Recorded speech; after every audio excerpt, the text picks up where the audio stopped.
The shocking betrayal. Welcome to Heartfire Obsession. Don't forget to like and subscribe to the channel.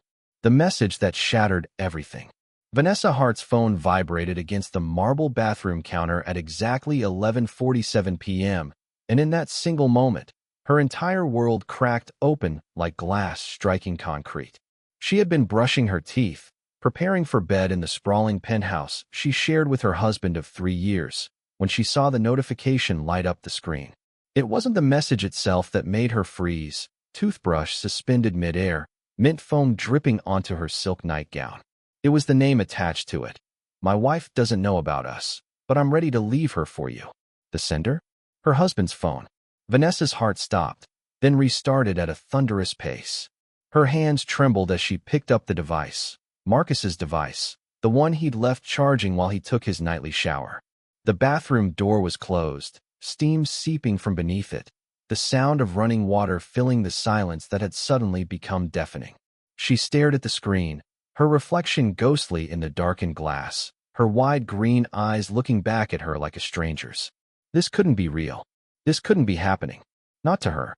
Not to them. But there it was. Another message arrived as she watched. I can't wait to touch you again. Tomorrow night. Same hotel. The sender's name made Vanessa's blood turn to ice. Chloe Monroe. Her sister. 3 years of perfect lies. Vanessa's legs gave out beneath her. She slid down the bathroom wall, phone clutched in her shaking hands, her mind racing backward through 3 years of marriage, searching desperately for signs she'd missed. Marcus Hart had been everything she'd dreamed of, successful, charming, attentive. He ran a real estate empire that spanned the entire West Coast, drove a midnight blue Porsche, and wore suits that cost more than most people's monthly rent. But more than that, he had pursued her with a single-minded intensity that had swept her off her feet.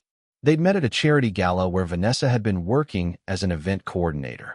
Marcus had approached her with champagne and a smile that could have melted steel, telling her she was the most beautiful woman in the room. Within 6 months, they were engaged. Within a year, married in a ceremony that had cost $200,000 and been featured in 3 different lifestyle magazines. And her sister Chloe had been her maid of honor. Vanessa pressed her palm against her mouth, fighting the wave of nausea that threatened to overwhelm her. Chloe, who had helped her choose her wedding dress. Chloe, who had given a tearful toast about sisterhood and love. Chloe, who came to their penthouse for dinner every Sunday, who hugged Marcus like a brother, who looked Vanessa in the eye week after week while carrying on an affair with her husband. How long? How long had this been happening? The shower shut off. Vanessa's entire body went rigid. The performance begins. She had maybe 60 seconds before Marcus emerged. 60 seconds to decide what to do with the information that had just detonated her life. Her first instinct was to confront him immediately, to throw open that bathroom door and scream until her throat bled. But something stopped her, some survival instinct that cut through the shock and the pain and the rage. If she confronted him now, she'd lose the advantage of knowing. He would lie, gaslight her, make her question what she'd seen. Or worse, he might simply admit everything and leave her standing there, destroyed and powerless. No, she needed more information. She needed to understand the full scope of the betrayal before she made her move. With trembling fingers, Vanessa opened Marcus's messages. There were hundreds of texts between him and Chloe, stretching back 18 months. 18 months. Her vision blurred as she scrolled through them. Arrangements for hotel meetings, explicit messages that made her stomach turn, photographs she wished she could unsee. And underneath it all, casual cruelty that cut deeper than any knife. Vanessa suspects nothing. She's too trusting. Your sister is sweet, but you're unforgettable. I married the wrong sister. The bathroom door handle turned. Vanessa's heart slammed against her ribs so hard she thought it might break through. With movements that felt disconnected from her body, she placed Marcus's phone back exactly where it had been, wiped the tears from her face, and forced herself to stand. By the time the door opened and steam poured into the bedroom, she was climbing into bed, her expression carefully neutral, her hands hidden beneath the covers so he wouldn't see them shaking. Marcus emerged wrapped in a towel, water droplets clinging to his chest, dark hair slicked back from his handsome face. He looked exactly like he always did, confident, content, completely at ease. He looked like a man who loved his wife, not a man who was systematically destroying her. "You okay?" he asked, noticing something in her expression despite her best efforts. "You look pale." "Just tired," Vanessa managed, her voice surprisingly steady. "Long day." He smiled, that same warm smile that had made her fall in love with him, that she now recognized as the mask it had always been. "Get some rest, babe. I love you." The words landed like stones in her chest. "I love you too," she lied back, and the ease with which the lie came horrified her. But she was learning. She was learning that she could lie just as well as he could. Maybe better. Marcus climbed into bed beside her, kissed her forehead, and within minutes his breathing had deepened into sleep. Vanessa lay awake in the darkness, staring at the ceiling, her mind already calculating, already planning. They thought she was sweet. They thought she was trusting. They thought she suspected nothing. They were about to learn exactly how wrong they were. The sister she thought she knew. Vanessa didn't sleep that night. She couldn't.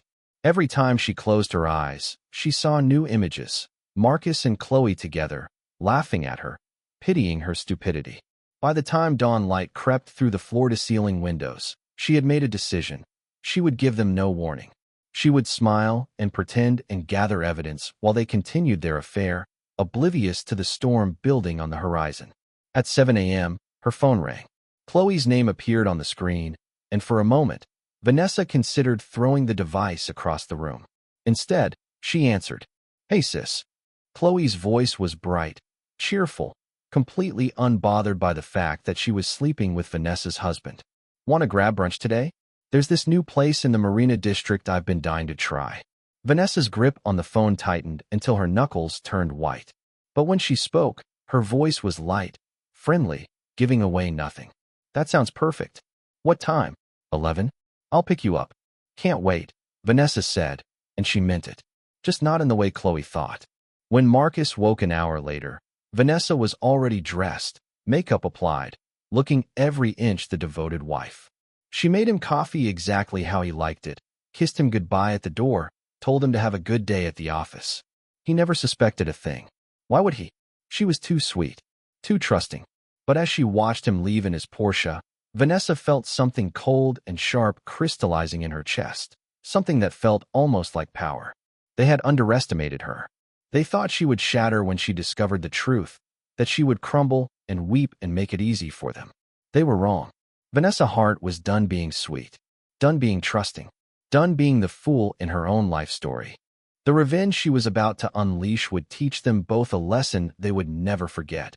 The most dangerous person in any room is the one everyone underestimates. Brunch with the enemy. The restaurant Chloe chose was all white marble and gold fixtures, the kind of place where the wealthy came to be seen. Vanessa arrived first, deliberately, and secured a corner table with clear sight lines. She ordered sparkling water and waited, her expression serene, her mind racing with dark calculations. Chloe swept in 15 minutes late, designer sunglasses perched on her blonde head, wearing a dress that probably cost more than Vanessa's first car. She was beautiful in that effortless way some women were, with perfect bone structure and a confidence that came from never having been denied anything she wanted, including, apparently, her sister's husband. "Sorry I'm late." Chloe air-kissed both of Vanessa's cheeks, her perfume expensive and cloying. "Traffic was insane." "No problem," Vanessa said smoothly, studying her sister's face for any sign of guilt or discomfort. There was none. Chloe met her eyes directly, smiled warmly, played her role to perfection. "You look amazing. New dress. Marcus bought it for me." I bought it," Chloe corrected quickly, but not quickly enough. The slip hung in the air between them for a fraction of a second before she continued talking, covering the mistake with practiced ease. "I've been shopping too much lately. Retail therapy." Vanessa's smile never wavered. "Therapy for what? Is something wrong?" For just a moment, just a heartbeat, something flickered behind Chloe's eyes. Uncertainty, maybe, or fear of being caught. But it vanished as quickly as it appeared. "Just work stress. You know how it is." "I do," Vanessa agreed, taking a sip of her water. "I really do." They ordered mimosas and overpriced omelets, and for the next hour, Vanessa performed the role of oblivious sister with such skill that she almost frightened herself. She laughed at Chloe's jokes. She commiserated about their mother's latest demands. She discussed vacation plans and asked Chloe's opinion on redecorating the penthouse. All the while, she was cataloging every detail, every nervous gesture, every forced smile, every micro-expression that betrayed the lies beneath the surface. "So," Chloe said eventually, pushing her half-eaten omelet around her plate, "how are things with you and Marcus? You guys seem really happy." The audacity of the question nearly broke Vanessa's composure, but she held it together, manufacturing a dreamy expression that made her want to vomit. "We are. He's been so attentive lately. So romantic. I feel like I'm falling in love with him all over again." Chloe's smile tightened almost imperceptibly. "That's wonderful." "It really is," Vanessa continued, leaning forward conspiratorially. "Actually, I've been thinking, maybe it's time Marcus and I started trying for a baby."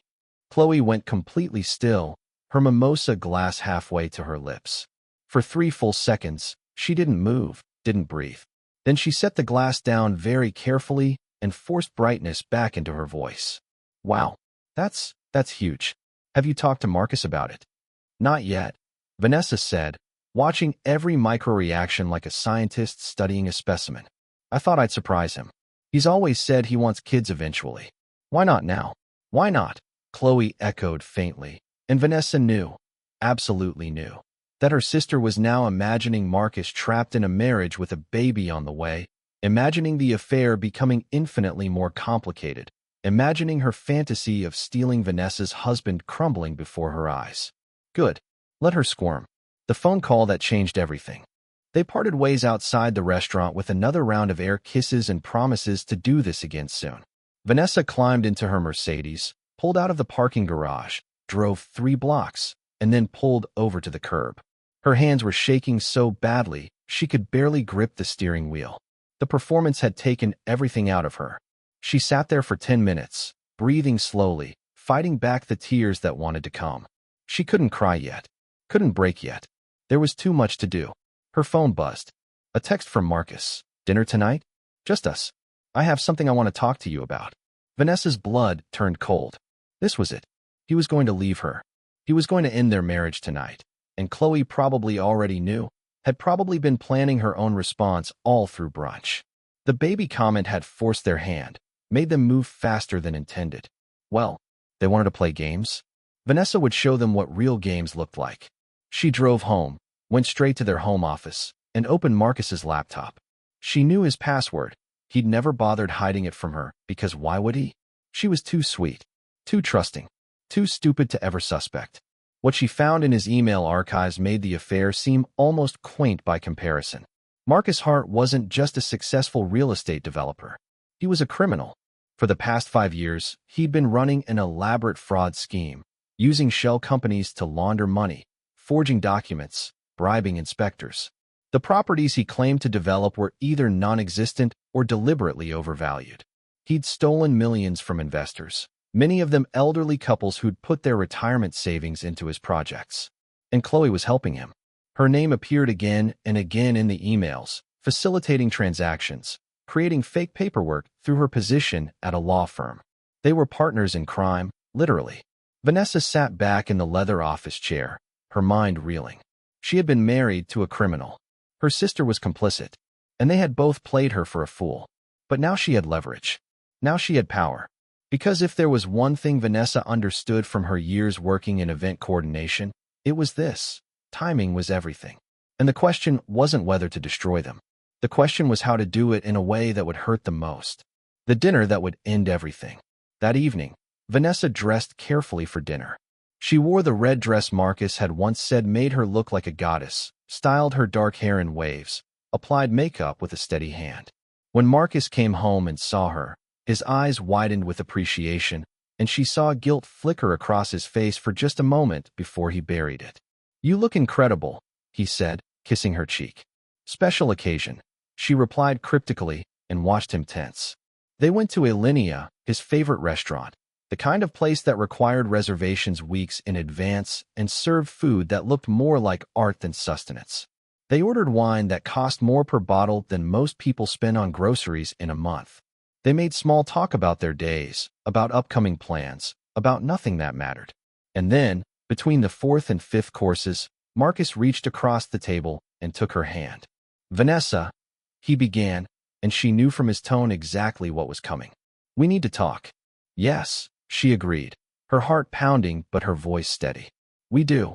He looked surprised that she'd agreed so readily. Uncertain. "There's something I need to tell you. Something I should have told you a long time ago." "Is it about Chloe?" Vanessa asked quietly. The color drained from Marcus's face. His hand went slack in hers. "What? Or maybe we should talk about the 18 months you've been sleeping with my sister," she continued, her voice never rising above conversational volume, her expression never losing its eerie calm. "Or the millions you've stolen through fraudulent real estate deals. Or how my sister has been helping you launder money. Which confession did you want to start with, Marcus?" He stared at her like he'd never seen her before, like she was a stranger wearing his wife's face. "How did you?" "You left your phone unlocked," Vanessa said simply. "I saw the messages. And then I looked deeper. I found everything, Marcus. Every lie, every crime, every betrayal."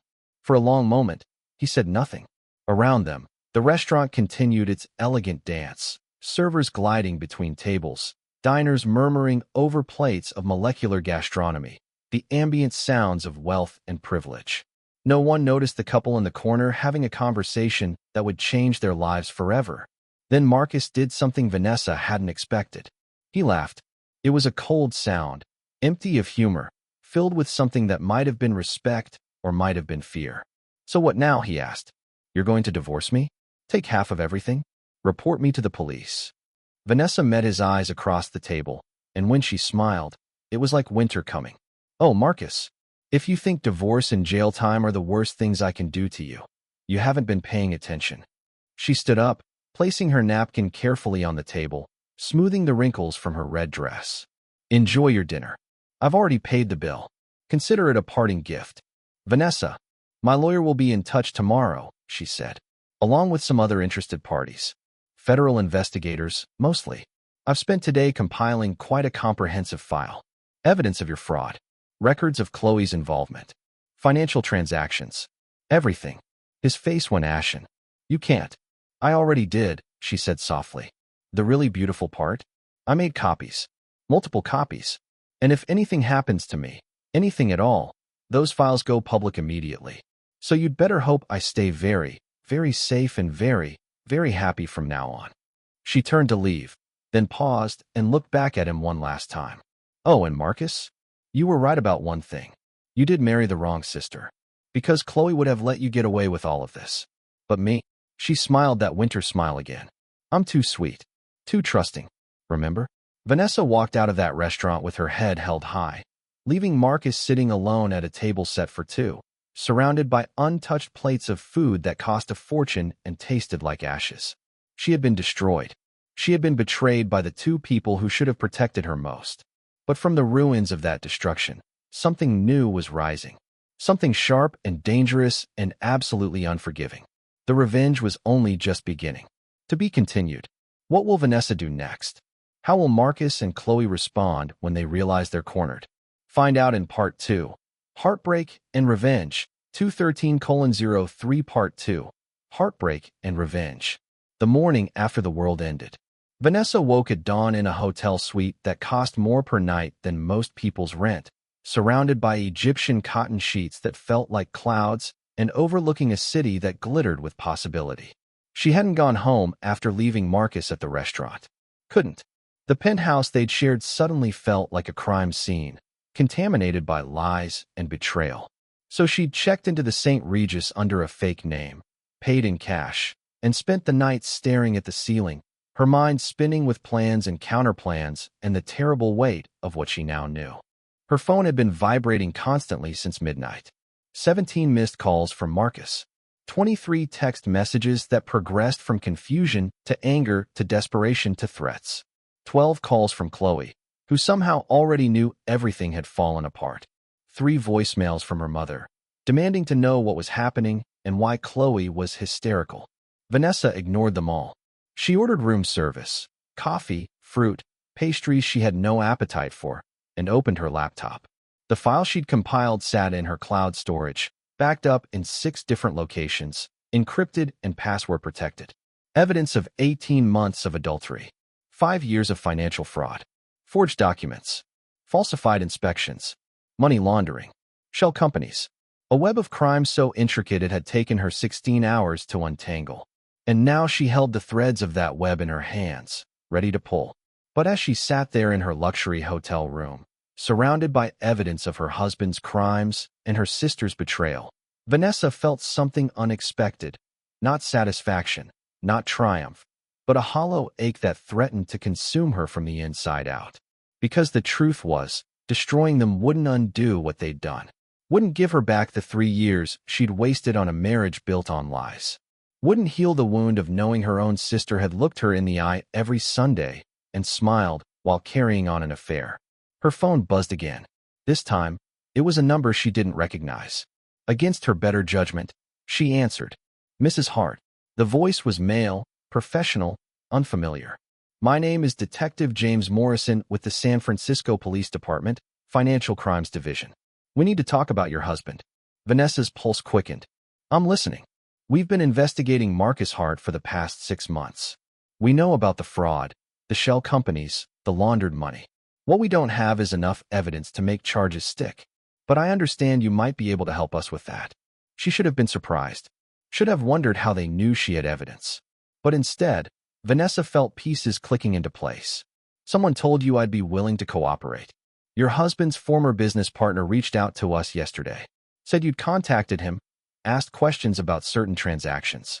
He put 2 and 2 together. Morrison paused. Look, Mrs. Hart, I know this is difficult. But your husband has stolen from a lot of people. Elderly couples who trusted him with their retirement savings. Single mothers who invested in what they thought were legitimate properties. If you have evidence that can help us stop him, we need it. Vanessa stared out the window at the city below, at people moving through their morning routines, oblivious to the fact that her entire world had imploded. What about my sister? Chloe Monroe. She's involved too. We know, Morrison said grimly. And if you help us, we'll build cases against both of them. I'll think about it, Vanessa said. Give me 24 hours. Mrs. Hart. 24 hours, she repeated and hung up. The sister's desperation. At 10 a.m., Vanessa's hotel room door received 3 sharp knocks. She'd been expecting it, had actually been surprised it took this long. Through the peephole, she saw Chloe standing in the hallway, looking significantly less composed than she had at brunch yesterday. Her blonde hair was pulled back in a messy ponytail, her designer clothes wrinkled, her makeup either missing or smeared from crying. She looked, for the first time in Vanessa's memory, genuinely afraid. Vanessa considered not answering, considered letting her sister stand in that hallway, feeling the same helplessness and confusion Vanessa had felt when she discovered the affair. But curiosity won out. She wanted to hear what Chloe would say, wanted to see how her sister would try to justify the unjustifiable. She opened the door, but didn't step aside to let Chloe enter. Just stood there, blocking the entrance, meeting her sister's red-rimmed eyes with an expression of utter neutrality. How did you find me? Vanessa asked. I called every luxury hotel in the city, Chloe said, her voice hoarse. Please, I need to talk to you. I can't imagine what we have to discuss. Vanessa, please. Chloe's voice cracked. I know what you must think of me. Do you? Vanessa interrupted, and her tone was so cold it made Chloe flinch. Do you actually know what I think of you, Chloe? Because I'm not sure I know anymore. I keep trying to understand how my sister, could sleep with my husband for 18 months. Could look me in the eye every Sunday. Could help me plan our anniversary party while she was screwing him in hotel rooms. I keep trying to understand it, and I just can't. Tears spilled down Chloe's cheeks. I never meant for it to happen. I never meant to hurt you. But you did hurt me, Vanessa said softly. You hurt me in ways I didn't even know I could be hurt. So no, Chloe, you don't get to cry. You don't get to play the victim. You don't get absolution. I love him, Chloe whispered, and those 3 words hit Vanessa like a physical blow. Because hearing her sister confess to loving Marcus somehow hurt worse than all the rest of it. An affair could be dismissed as physical, as meaningless, as a mistake. But love? Love made it deliberate. Made it a choice Chloe made every single day for 18 months. Then you can love him in prison, Vanessa said. Because that's where you're both going. Chloe's eyes widened. You wouldn't. I already did. I gave everything to the police. Every document, every email, every forged signature with your name on it. They're building cases against both of you right now. Oh my God. Chloe stumbled backward, one hand pressed to her mouth. Vanessa, you don't understand. If this comes out, I'll lose everything. My career, my reputation, my freedom. You should have thought about that before you decided to commit multiple felonies while sleeping with your sister's husband, Vanessa said. Then, before she could stop herself, did you ever love me at all? Was any of it real? Our childhood, our friendship, the years we spent as sisters, was it all just nothing to you? Chloe looked up, and for a moment, Vanessa saw genuine anguish in her eyes. Of course it was real. You're my sister. I do love you. Don't, Vanessa said sharply. Don't you dare say you love me. You don't destroy people you love. You don't betray them. You don't lie to their face for 18 months while systematically dismantling their life. I made a mistake. No, Vanessa interrupted. A mistake is one time. One drunken night you regret immediately. What you did was deliberate, sustained, calculated betrayal. You made a choice, Chloe. Every single day for 18 months, you chose him over me. You chose the affair over our relationship. You chose your own pleasure over my happiness. So don't stand there and tell me it was a mistake. Own what you did. Silence stretched between them, heavy with years of shared history, now forever tainted. Finally, Chloe spoke, and her voice was different, harder, with an edge Vanessa had never heard before. If you turn us in, you'll destroy our entire family. Mom will never forgive you. Everyone we know will take sides. You'll be alone. I'm already alone, Vanessa said quietly. You made sure of that. She started to close the door, but Chloe grabbed the edge, desperation overriding whatever dignity she had left. Wait, what if I could give you something? Information you don't have. Vanessa paused. What kind of information? Marcus has been planning something. Something big. He's been moving money, setting up new accounts, preparing to disappear. Chloe's words came out in a rush, tumbling over each other. He was going to take everything and run. Leave you with nothing. Leave both of us, actually. He's been using us, Vanessa. Both of us. The words landed like grenades, exploding in Vanessa's chest. What? He has accounts in the Cayman Islands. Switzerland. Places where the police can't touch them. He's been planning this for months. He was going to wait until after his next big development deal closed, then vanish with all the money. Chloe laughed bitterly. I found out 3 days ago. We had a huge fight about it. He promised me he'd changed his mind, that we'd run away together. But now, knowing Marcus, I think he was lying to me too. Vanessa's mind raced. If Marcus was planning to flee the country, that changed everything. She needed to move faster than she'd planned. Needed to lock down those accounts before he could access them. How do I know you're telling the truth? She asked. This could be another manipulation. I have account numbers, Chloe said. Passwords. Everything. I'll give them to you if you promise to leave me out of this. Tell the police I wasn't involved. That I didn't know what Marcus was doing. But you did know, Vanessa said coldly. You helped him. Your signatures are on dozens of fraudulent documents. Because he manipulated me. Chloe's voice rose, desperation making her shrill. He told me it was all legal. That he was just optimizing tax structures. I didn't know. You're a lawyer, Chloe. You knew exactly what you were doing. Chloe's face crumpled. Please. I'm your sister. You stopped being my sister 18 months ago, Vanessa said. And this time when she closed the door, she didn't let Chloe stop her. She turned the deadbolt, leaned against the solid wood, and listened to her sister sob in the hallway for 5 full minutes before finally walking away. Only then did Vanessa allow herself to slide down to the floor, pull her knees to her chest, and cry for everything she'd lost. The lawyer who saw through everything. At 2 p.m., Vanessa met with Diana Reeves, the divorce attorney who'd been recommended by 3 different sources as absolutely ruthless. Diana's office occupied the top floor of a building in the financial district, all glass and steel and expensive art that probably cost more than most people's houses.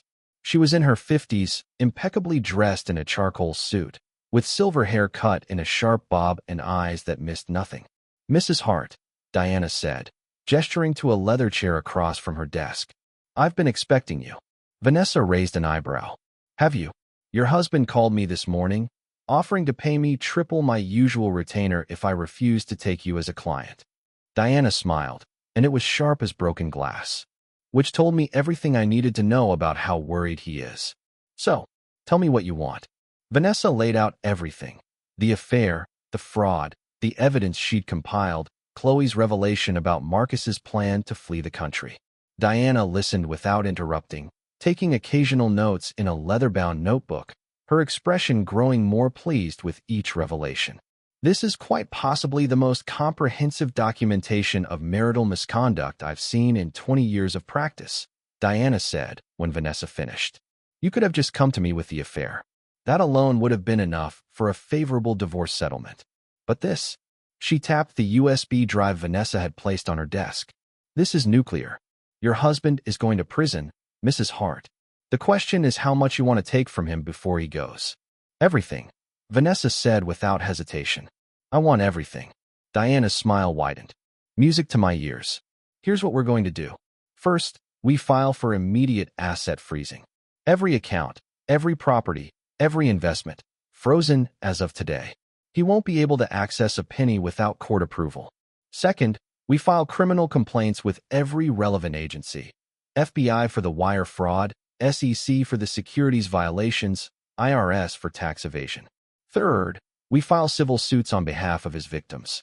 You're going to be the hero who exposed him, which plays very well in court. What about Chloe? Vanessa asked. Your sister. Diana's expression hardened. She's an accessory to multiple felonies. She'll likely face disbarment, criminal charges, and civil liability. Unless. She paused meaningfully. Unless what? Unless she cooperates fully with authorities and testifies against Marcus. Then she might get a reduced sentence.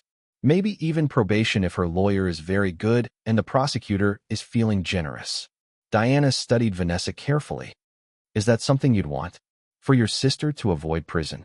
Vanessa thought about Chloe standing in that hotel hallway, crying, begging for mercy she didn't deserve. Thought about 18 months of betrayal. Thought about Sunday dinners where Chloe had smiled and lied and pretended to be a sister while systematically destroying Vanessa's life. No, she said finally. I want them both to pay. Then they will, Diana promised. Now, there's one more thing we need to discuss. Your husband is going to get desperate. Desperate people do dangerous things. I'm going to recommend you hire private security, at least temporarily. Someone to make sure he doesn't try to intimidate you into dropping charges. You think he'd hurt me? I think he's looking at 20 years in federal prison and the loss of everything he's built. People have killed for less. Diana's expression softened slightly. I'm not trying to frighten you, Mrs. Hart. I'm trying to keep you safe. Because you're about to declare war on a man who has a lot to lose, and we need to make sure you survive it. The confrontation that changed everything. Vanessa took Diana's advice and hired security. A former Marine named Davis who looked like he could bench press a car and spoke in monosyllables. He drove her back to the penthouse that evening because despite everything, she needed clothes and personal items. She'd been living out of a suitcase at the hotel for 2 days, and it was time to face the life she was leaving behind. The penthouse was dark when they arrived, and for a moment, Vanessa thought Marcus wasn't home. But then she saw the light coming from his office, heard the sound of drawers being yanked open, papers rustling. He was looking for something. Probably the same evidence she'd already copied and distributed to multiple secure locations.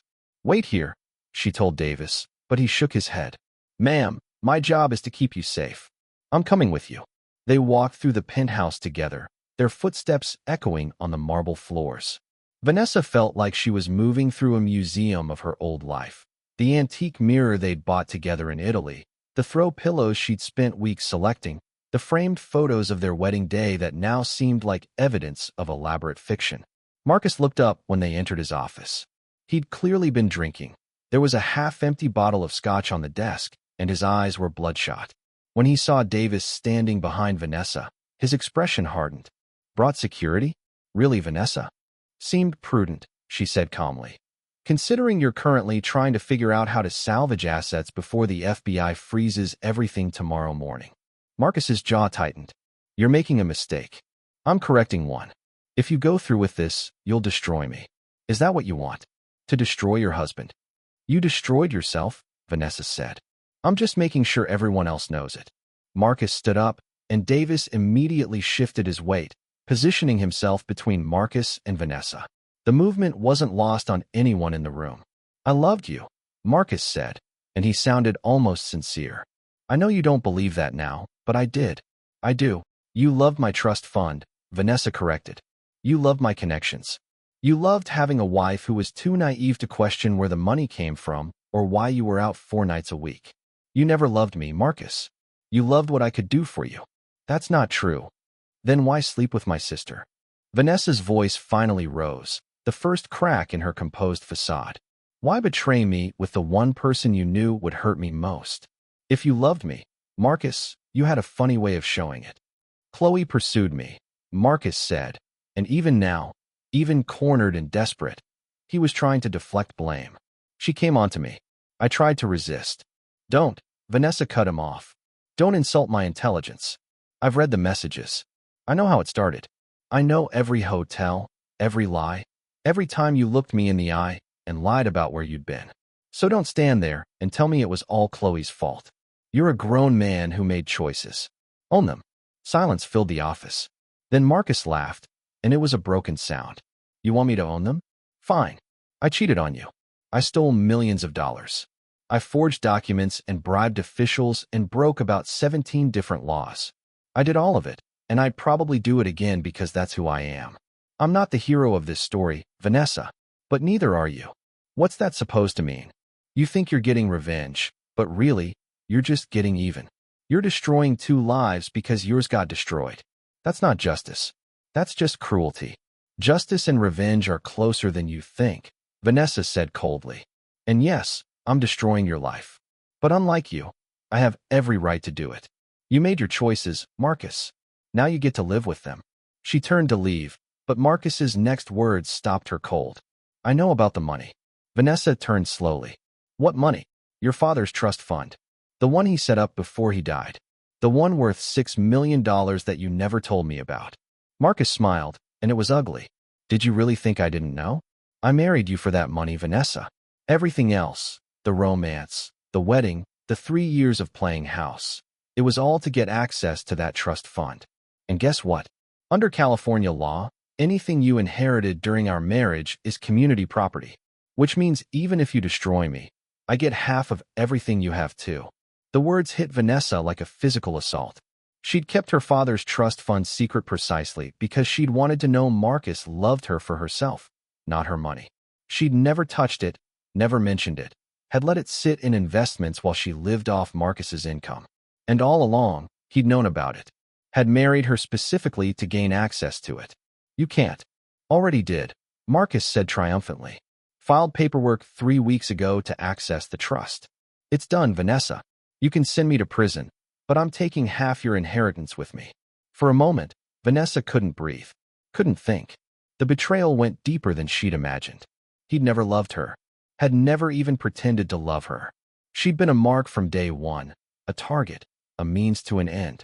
Then she remembered something Diana had said: desperate people do dangerous things.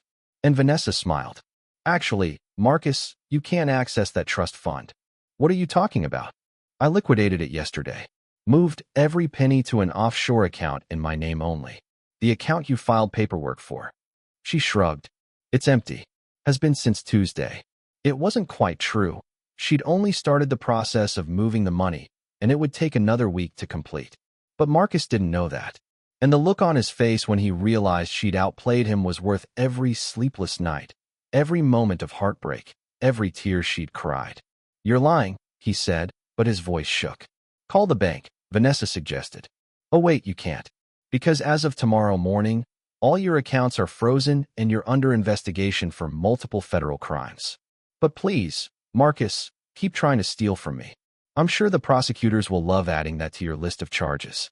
She walked out of the office, out of the penthouse, out of the life she'd built with a man who'd never deserved her. Davis followed silently, and it wasn't until they were in the elevator that he spoke. "You okay, ma'am?" "No," Vanessa said honestly. "But I will be." Because the truth was, she'd lost everything. Her husband, her sister, her faith in the people she loved. But she'd gained something more valuable, the knowledge that she was stronger than she'd ever imagined. Strong enough to survive betrayal. Strong enough to fight back. strong enough to burn down everything she'd built and rise from the ashes without looking back. The revenge had only just begun. But Vanessa Hart was no longer the sweet, trusting woman Marcus had married. She was something far more dangerous. To be continued.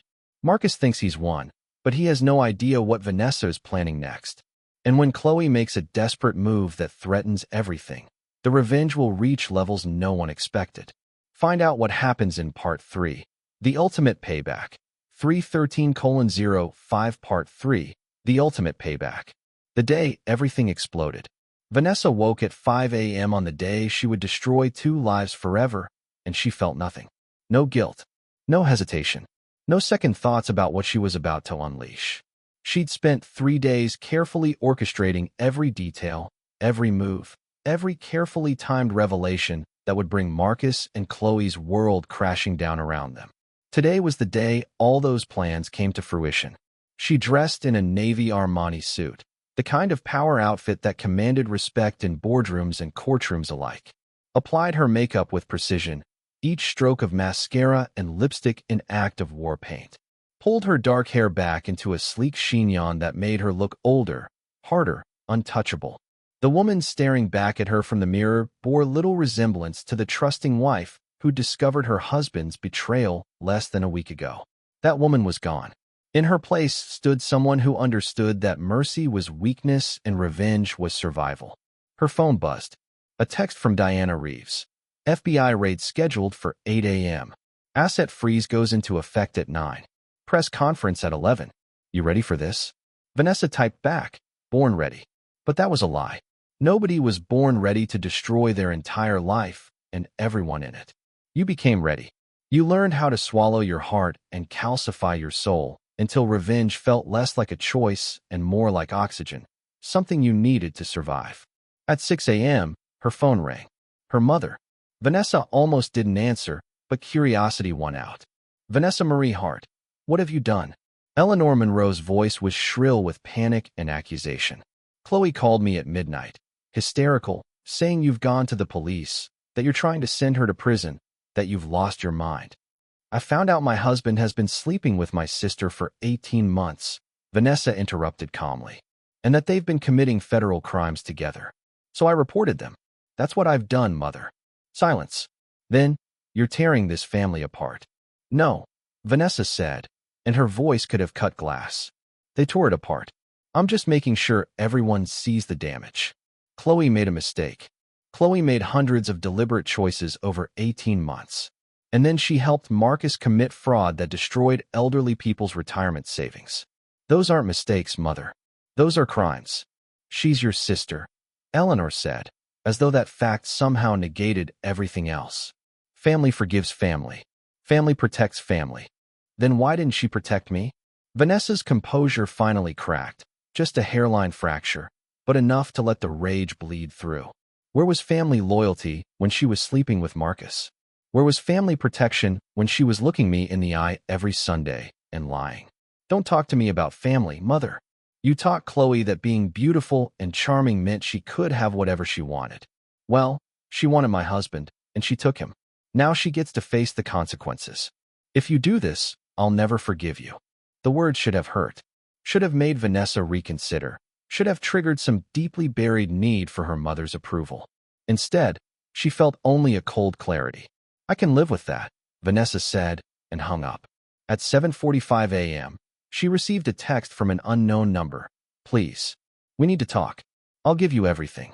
Just don't do this. It was from Chloe, using a burner phone because Vanessa had blocked her on everything else. Vanessa deleted it without responding. At 7:58 a.m., Diana called. They're moving in. You sure you don't want to be there? I'm sure, Vanessa said. She didn't need to watch FBI agents raid Marcus's office, didn't need to see him arrested in front of his employees and clients. The humiliation would be exquisite without her presence. Sometimes the best revenge was knowing something terrible was happening and not being there to witness it, letting your imagination fill in the details with perfect cruelty. But at 8:15 a.m., she got a call from Davis, her security detail, and his voice was tense. Ma'am, you need to come to the penthouse. Now. What's wrong? Just come. And I'm sending backup to pick you up.